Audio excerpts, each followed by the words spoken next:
내가 안경을 벗고 싶다, 렌즈를 벗고 싶다는 그런 기대가 있다면 여러 가지 방법들이 동시에 가능하다라고 할 때는 어떤 방법을 선택하냐. 각막 수술 중에는 반갑습니다. 저는 안과 전문의 정의상입니다. 오늘 주로 말씀을 드릴 내용은 시력교정 수술에 관한 내용입니다.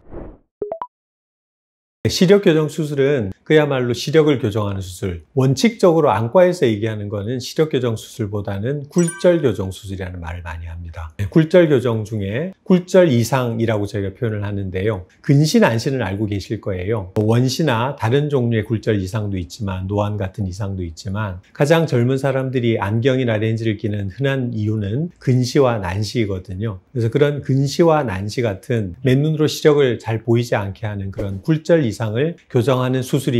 그래서 굴절 교정 수술이라고 하는데, 일반인들은 그냥 시력을 좋게 하는 수술이다. 그래서 시력 교정 수술로 더 잘 이해를 하고 계신 것 같습니다. 수술 방법은 라식, 라섹, 스마일 라식, 렌즈 삽입 수술, 이게 이제 가장 대표적인 4가지 수술 방법인데, 이런 시력 교정 수술의 시초는 1949년이에요. 그 당시에는 지금처럼 레이저를 이용한 수술이 아니었고, 이제 바라커라는 사람이 크라이올레이스라는 그런 장비를 이용해서 각막을 절단을 한 다음에 얼려서 모양을 바꿔서 다시 각막을 붙여주는 방식, 그런 수술을 했던 건데, 사실은 그 수술은 굉장히 짐습적이기도 하고 짧은 시간에 하기도 힘들고 결과들도 그렇게 좋지 않아서 시작은 됐으나, 시도는 됐으나 역사적인 의미를 가지고 사라진 수술이 되겠고요. 그 이후에 이제 본격적으로 이게 수술이 대중화된 것은 1980년대 후반에 레이저 장비를 시력 교정 수술에 이용할 수 있게 된 이유입니다. 그래서 그 레이저는 엑시머 레이저, 이 장비를 이용해서 각막의 모양을 바꿀 수 있다. 각막을 절삭을 하고 모양을 변형시켜서 굴절 교정을 할 수 있다는 걸 우리가 사람의 눈에 응용한 경우가 되겠는데요. 엑시머 레이저를 이용한 본격적인 대중적인 수술의 1단계 수술 명칭은 사실은 엑시머라고 되게 얘기들 했어요. 일반인들은 엑시머라고 하고, 안과 의사들은 PRK, 포토 리프랙티브 케라텍토미라고 얘기를 했죠. 현재 하고 있는 라섹의 어쩌면 원초 같은 그런 수술이 됩니다. 근데 이제 이 수술이 좋기는 한데 단점 중에 하나가 통증이 굉장히 심했어요. 그리고 시력 회복이 시간이 오래 걸리고 이런 단점들이 있어서 그걸 극복하기 위해서 나온 수술 방법이 라식입니다. 영어로는 레이저 인사이트 케라토 밀리오시스의 약어가 되겠는데요. 라식이 시작된 거는 1990년대 중반부터. 그래서 라식을 하니까 아프지도 않아요. 통증도 안 생기고 시력도 빨리 좋아지고 그런 장점들이 있어서 대부분은 라식으로 전환이 되는 그런 시기가 있었습니다. 그 1세대 수술이 말씀드린 대로 엑시머 레이저를 이용한 PRK였고, 파생된 방법이 라섹이었다면 조금 더 개선된 방법이 라식이었고, 이제 여기까지가 엑시머 레이저를 이용한 수술이었어요. 3가지 방법이. 지금도 여전히 엑시머 레이저를 이용한 수술들, 시력 교정 수술이 시행되고 있는데, 그 중에 PRK는 이제는 하지 않고 라식과 라섹을 하고 있다고 생각하시면 될 것 같습니다. 근데 이제 이런 라식, 라섹을 하고 쭉 의사들이 환자들을 봐왔더니 뭐 좋은 점도 많지만 조금 부족한 점들이 있었다는 거죠. 그런 부족한 점들을 또 개선시킬 수 있는 새로운 수술 방법이 개발이 되었는데, 그게 스마일 라식이라는 방법이에요. 정확하게는 스마일이라는 게 조금 더 정확한 명칭입니다. 라식이라고 우리가 얘기를 하는 이유는 라섹보다는 라식의 수술의 원리가 조금 더 가깝기 때문에 스마일 라식이라는 이름을 가지게 됐고, 조금 대중적으로는 스마일 라식이라는 이름이 조금 더 인지도가 높은 상태입니다. 그래서 이 스마일 수술은 어떤 거냐면, 그동안에 사용했던 라식에서 사용했던 엑시머 레이저가 아닌 새로운 레이저, femtosecond 레이저를 이용한 수술 방법입니다. 역시 레이저를 이용한다는 건 똑같죠. 각막의 수술을 한다는 것도 똑같고, 그래서 femtosecond 레이저의 특징은, 우리가 이 엑시머 레이저는 특징이 처음에 닿는 조직이 영향을 받게 돼 있어요. 그래서 라식, 라섹 모두가 엑시머 레이저를 쏘면 엑시머 레이저가 처음에 닿는 부분이 포토 어블레이션이라고 해서 절삭이 되거든요. 깎이는 거예요. 그래서 그걸 수많은 레이저 빔을 쏴서 각막을 깎아서 각막을 성형수술을 하는 거거든요. 근데 femtosecond 레이저는 그렇지 않고, 각막의 어떤 부분이든지 내가 원하는 지점에 포커스를 해가지고 그 자리에 디스럽션을 일으킬 수 있어요. 깎아내는 방식이 아니라 잘라내는 방식입니다. 저는 쉽게 레이저 칼이라는 얘기를 많이 하는데요. 그러니까 우리가 특정 환자의 근시를 제거하기 위해서 필요로 하는, 제거돼야 되는 각막의 조직을 렌티큘이라고 제가 얘기를 하거든요. 되거든요. 그 렌티큘의 앞쪽 면과 뒤쪽 면을 femtosecond 레이저를 이용해서 레이저 칼로 잘라내는 방식이라고 이해를 하시면 될 것 같아요. 반면에 라식 라섹에서는 레이저를 쏴서 각막을 아주 작은 조각으로 깎아내서 결국은 최종적으로 모양을 만드는 거고, femtosecond 레이저는 각막 조직 중간 실지를 잘라내서 바깥으로 끄집어내면 각막의 모양이 변형되는 그런 방식입니다. 그래서 이 방식이 좋은 점은 라식과 라섹이 가진 장점을 융합하는 그런 방식이 되는 거예요. 그래서 라식의 장점인 통증이 없고 시력이 빨리 좋아지는 걸 그대로 유지를 하면서 라섹처럼 각막을 좀 더 안전하게 깎을 수 있는, 외상에 대해서 취약하지 않은 그런 방식을 도입하게 된 게, 지금 현재로 보면 어떻게 보면 발전 단계로 따지면 3단계가 스마일 라식이라고 할 수가 있겠죠. 근데 이런 라식, 라섹, 스마일 라식은 각막의 형태를 변형을 시켜서 근시와 난시를 교정하는 그런 각막 성형 수술이거든요. 이 수술은 어떻게 보면 교정할 수 있는 도수에 한계가 있어요. 왜냐하면 기본적으로 저희가 근시를 교정하기 위해서는 각막 실지를 일부를, 조직을 제거를 해야 되거든요. 쉽게 얘기하면 원래 본인이 가지고 있던 각막 두께가 얇아지는 겁니다. 근데 도수가 높으면 높을수록 많이 얇아지게 돼요. 근데 이 각막이라는 조직은 상상을 해보시면 알 텐데 굉장히 얇은 조직이에요. 각막의 정상적인 두께는 한 520에서 530 마이크로미터 정도가 되는데, 우리 일반적으로 종이 한 장의 두께가 한 100 마이크로 정도 되거든요. 종이 한 5장, 6장 정도 되는 굉장히 얇은 조직인데, 이걸 생각을 해보세요. 아주 심한 도수를 깎는다고 생각해보면 나중에는 각막이 정말 종이장처럼 얇아지겠죠. 그러면 여러 가지 2차적인 문제들을 일으킬 수 있어요. 결국은 각막 수술로 교정할 수 있는 도수에 한계가 있거든요. 그걸 초과하는 도수, 그런 경우에는 각막 수술로는 근시를 완전히 교정할 수 없고, 그때는 각막을 건드리지 않고 눈 속에 컨택트 렌즈를 삽입하는 렌즈 삽입 수술을 하게 되는 겁니다. 그게 이제 지금 환자분들이 가장 많이 알고 있는 ICL 렌즈와 같은 안내 렌즈 삽입 수술이 되겠습니다. 지금 현재 가장 많이 시행되고 있는 것들은 각막 시력 교정 수술 중에 라식, 라섹, 스마일 라식, 그리고 이런 것들로 충분히 교정할 수 없는 아주 심한 근시나 난시, 혹은 각막의 형태가 좀 문제가 있는 사람들한테 하는 안내 렌즈 삽입 수술, 이 4가지 방법이 가장 대중적으로 많이 쓰이는 방법이라고 할 수 있을 것 같습니다.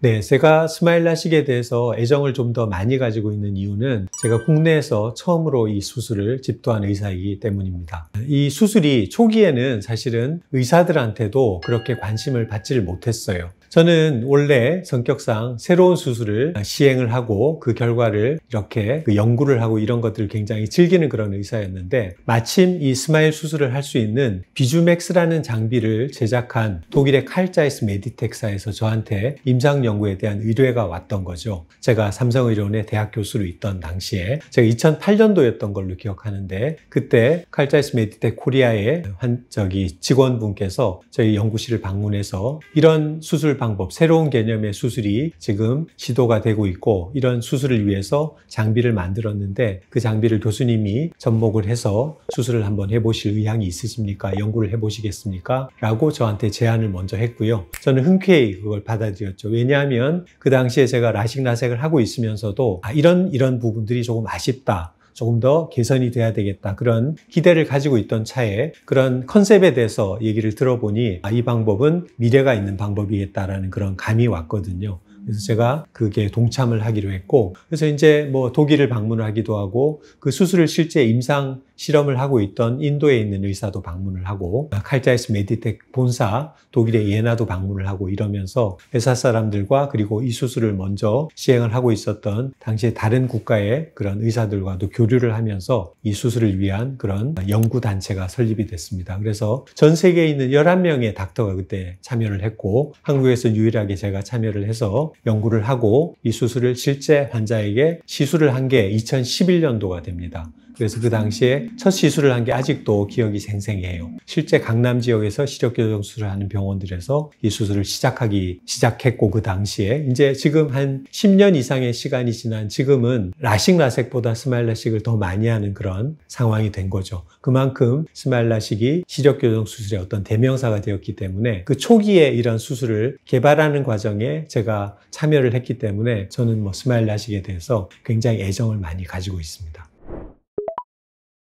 시력교정 수술을 하는 굉장히 많은 병원들이 있고 많은 의사들이 있고 또 이런 수술을 도와주는 많은 회사의 장비들이 있습니다. 근데 이제 엄격하게 얘기를 하자면 스마일이라는 수술 명칭, Small Incision Lenticle Extraction 이라는 용어의 약자인데요. 이 스마일이라는 용어를 쓸 수 있는 회사는 전 세계 단 하나의 회사, 단 하나의 장비밖에 없어요. 그게 이제 칼 자이스 메디텍 비주맥스라는 femtosecond 레이저 장비입니다. 그런데 이게 특정 장비나 그런 컨셉은 특정 기간이 지나면 페이턴트가 풀리거든요. 그러니까 특허가 풀려요. 그러면 이제 그런 카피 제품들이 나오게 돼요. 약품도 그렇고 이런 장비도 그런 건데, 그래서 최근에 한 2, 3년 사이에 비주맥스 장비를 어떻게 보면 카피를 한 똑같은 femtosecond 레이저의 원리를 이용한 그런 장비들이 몇 개의 회사에서 나와서 지금 시행이 되고 있는데, 이제 비주맥스라는 장비보다 조금 더 최근에 시장에 나왔다는 그런 이유로 인해서 4세대다, 5세대다, 심지어는 6세대다 이런 막 광고들을 하고 있는데, 엄격하게는 이런 것들은 학술적인 의미는 없습니다.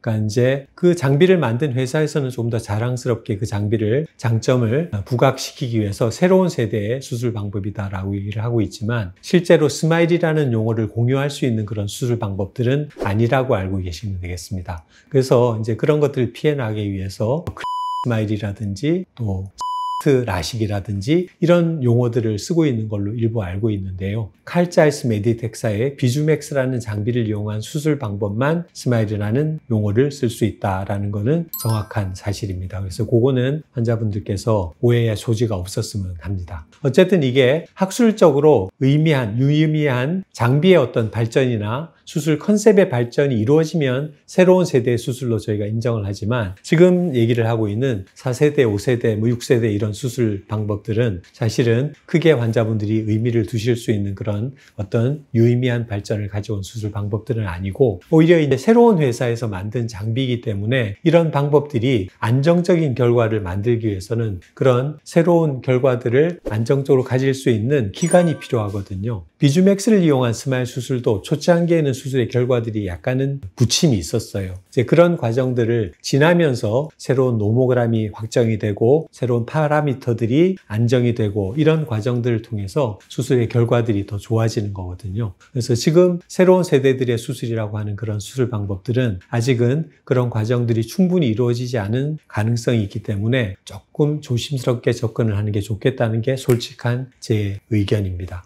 반면에 이제 최근에 비주맥스라는 기계, 스마일을 수술하는 비주맥스 500이라고 하는 기계인데요. 이 기계가 14년 동안 이용이 되다가 그 레이저의 집중도가 좋아지고 난시나 근시의 교정 정확도가 좀 올라가는 방식의 비주맥스 800이라는 기계가 칼 자이스 메디텍사에서 공급이 되기 시작했고, 국내에서도 한 3개월 전부터 저희 병원에서 그 수술을 하고 있는데, 그 수술은 스마일과 대별하기 위해서 스마일 프로라고 저희가 명칭을 했습니다. 스마일보다 조금 더 개선된 방식의 스마일 프로라는 수술 방법이 나왔고, 이것은 기존의 스마일 수술을 통해서 저희가 가지고 있던 그런 노하우들을 충분히 잘 녹여서 만든 장비이기 때문에 그런 새로운 방법이라고 보시기보다는 기존의 방법을 조금 더 파인하게 개선한 방법이다, 이렇게 이해를 하시면 되겠습니다.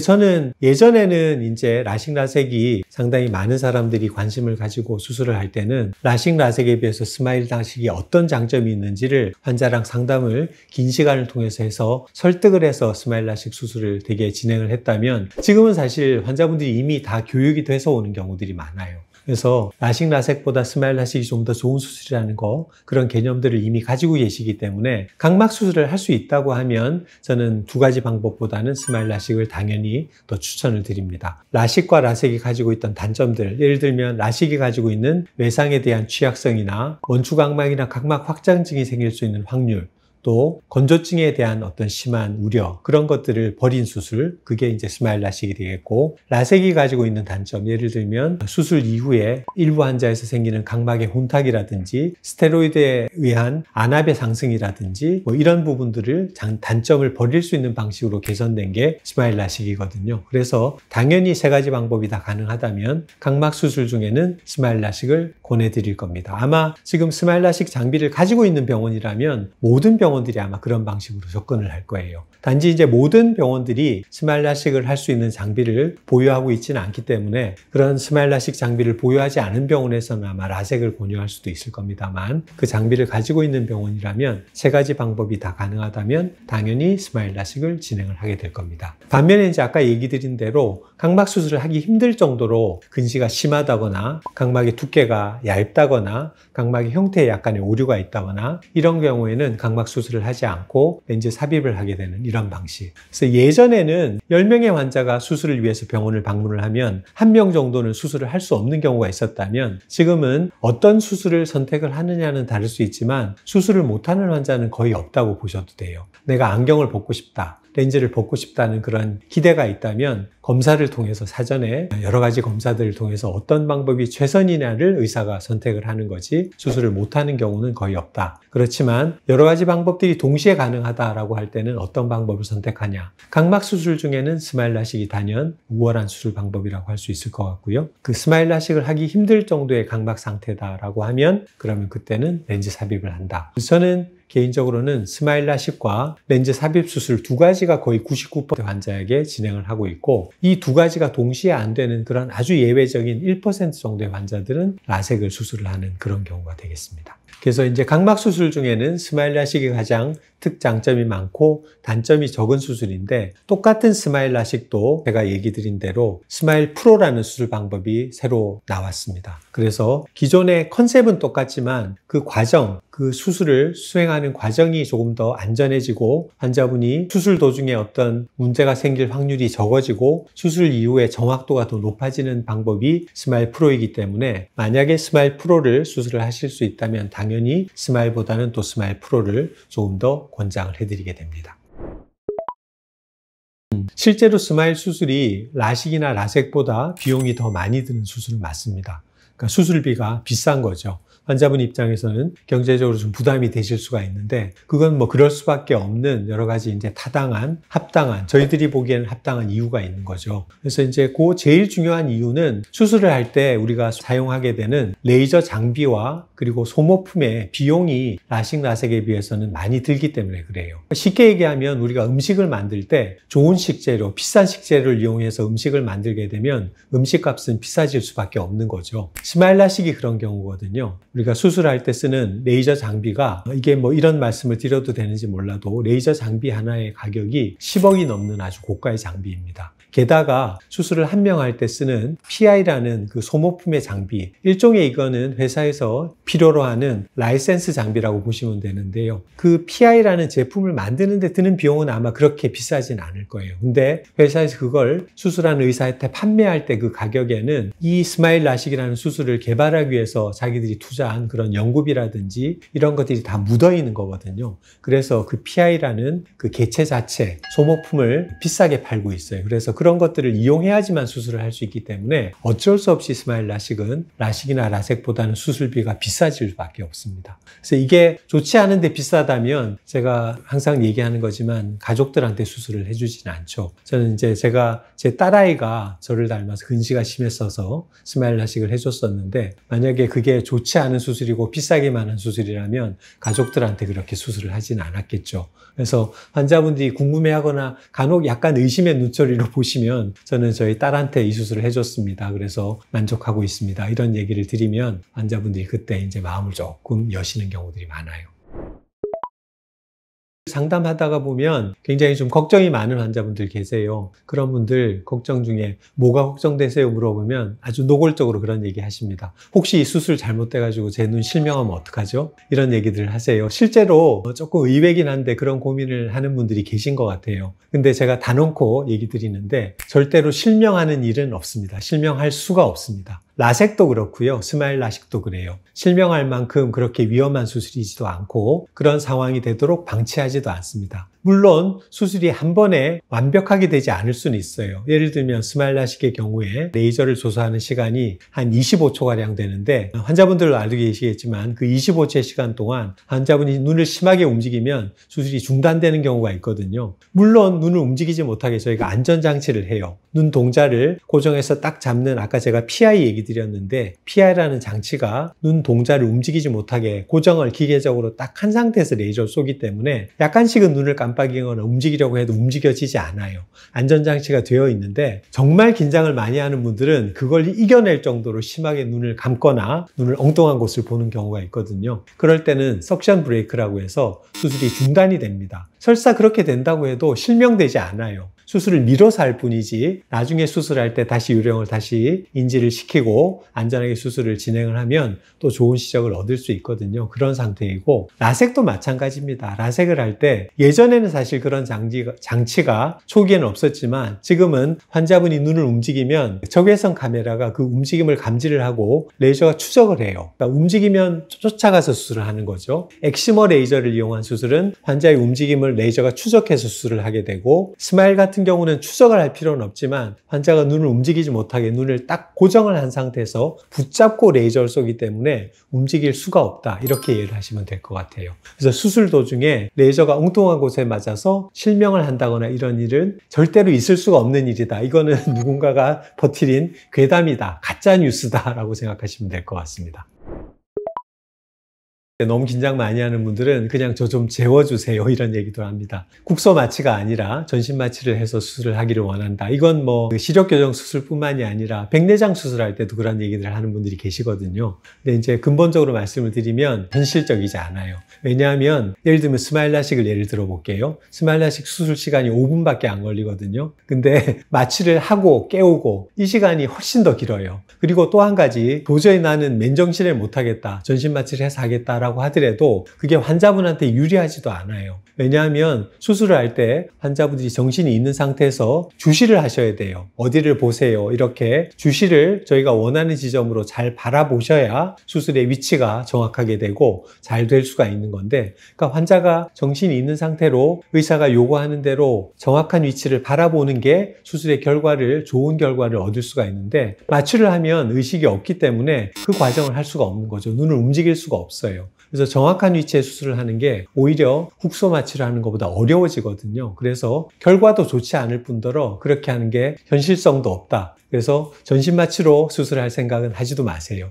그냥 국소 마취를 할 수 있습니다. 아프지 않고 그냥 약간 느낌이 있는 정도이지, 통증에 대한 걱정들을 하시는 분들이 계신데 아프지 않아요. 국소 마취를 하기 때문에 감각이 약간은 남아있지만 통증은 아니고 약간의 닿는 느낌 정도로 충분히 수술할 때 아프지 않게 잘 할 수 있으니까 전신 마취를 해달라는 요구는 하지 마십시오. 가능하지 않습니다. 국소 마취 그러면 가끔씩 눈에다가 주사 놓는 거 아니냐 이렇게 오해하는 분들이 계신데요. 그런 거 아닙니다. 안약으로 마취를 해요. 그러니까 정말 간단하게 마취가 되는 거죠. 그냥 안약을 눈 동자에 한두 방울 정도 똑똑 떨어뜨리면 한 30분 동안은 통각을 느끼질 못해요. 통증을 느끼지 못합니다. 약간의 닿는 느낌, 터치 센스, 그리고 온도 감각 정도만 가볍게 남아있는 정도로 수술을 하시게 되거든요. 그러니까 절대 아프지 않고 마취하는 거 어렵지 않습니다. 그러니까 너무 두려워하지 마십시오. 가장 환자분들이 많이 걱정하는 게 두 가지, 안구 건조증, 빗번짐. 근데 이제 이 두 가지는 어떤 시력교정 수술을 해도 모든 환자들에서 조금씩은 생길 수밖에 없는 불가피한 증상이다라고 일단은 인정은 해야 될 것 같아요. 그러니까 완벽한 수술이라고 볼 수는 없는 거죠. 근데 건조증은 이렇게 생각하셔야 됩니다. 건조증은 계속 생기는 게 아니에요. 수술하고 일정 기간 동안만 건조증이 심해지는 시기가 있습니다. 무척 다행스럽게도 예전에 라식에 비해서는 스마일 라식은 기간도 짧아지고 정도도 적어졌어요. 그래서 대개는 저는 스마일 라식 수술한 이후에 대략 한 2개월 내지 3개월 정도는 눈이 조금 쉽게 피로할 수 있는, 건조증이 약간 심해지는 그런 상태가 될 것이다. 그렇지만 충분한 시간이 흐르면 좋아질 것이다. 이렇게 설명을 드려서 일시적인 불편감은 있으되 이게 영구적인 것은 아니다. 이렇게 설명을 드릴 수 있을 것 같고요. 빗번짐도 약간 비슷한데요. 야간에 불빛이 좀 번져 보여서 주간보다는 야간에는 약간 불편감을 호소하는 분들이 꽤 계시거든요. 근데 이제 그런 빗번짐도 어떤 분들은 분들은 조금 심하게 생길 수 있는 분들이 있어요. 예를 들면 동공의 크기가 애시당초 좀 크다거나 교정량이 좀 많다거나 이런 경우에는 그런 빗번짐 현상을 조금 더 심하게 느낄 수 있는데, 이것도 역시 걱정을 하지 않으셔도 되는 게 시간은 좀 필요하되 되게 3개월, 6개월, 1년 이렇게 긴 시간이 흐르면 빗번짐이 남아있긴 하되 그게 나를 불편하게 만들지는 않는 적응 과정이 이루어집니다. 그러니까 브레인 어댑테이션이라고 저게 표현하는데, 빗번짐 때문에 눈이 상당히 시각적으로 좀 불편한 느낌이 들더라도 머리에서 이제 그런 불편한 느낌들은 계속 잊어버리는 훈련, 적응을 하게 됩니다. 그게 3개월, 6개월 지나면 나중에는 불편하지 않게 느껴지게 되거든요. 그래서 그런 과정들이 있다는 거는 이해하실 필요가 있겠지만 장기적으로 볼 때는 문제가 되지 않는다, 이렇게 이해하시면 되지 않을까 싶습니다. 그 시력교정 수술 방법을 결정하는 것은 절대 환자분 본인이 하실 수는 없어요. 여러 가지 정보들이 인터넷에 돌고 있기 때문에 유튜브에도 그런 동영상도 많고 정보들이 많잖아요. 근데 그런 정보들 중에 일부는 약간 잘못된 정보들도 있거든요. 근데 그런 잘못된 정보에 오염이 돼서 판단을 하실 때는 잘못된 판단을 하실 수가 있습니다. 그래서 본인이 그냥 본인의 그런 어떤 감정으로 정보들을 보시고 나는 이걸 해야 되겠다라고 결정하시는 분들도 꽤 많은 것 같은데, 그거는 올바른 방법은 아니라고 저는 말씀을 드리겠습니다. 가장 좋은 방법은 역시 시력교정 전문 병원을 방문을 하셔서 수십 가지 검사를 신중하게 한 이후에 의사와 환자가 직접 대화를 나누면서 어떤 방법이 최선일지를 선택하는 게 가장 안전하고 정확한 것이다, 그렇게 말씀을 드리겠습니다. 검사하는 그런 방법들에 대해서는 환자분들이 알고 계시는 분들도 계신데, 제일 중요한 거는 근시의 양이죠. 근시의 양, 난시의 양, 난시의 축, 방향, 그것 말고도 각막의 모양, 각막의 두께, 동공의 크기, 건조증의 정도, 그리고 다른 질환이 있는지 존재 여부, 예를 들면 시신경이나 망막에 다른 질환이 없는지, 이 모든 것들을 다 신중하게 검사를 하기 위한 방법들을 동원을 다 하고 나서, 그리고 나서 수술 방법을 결정하게 됩니다.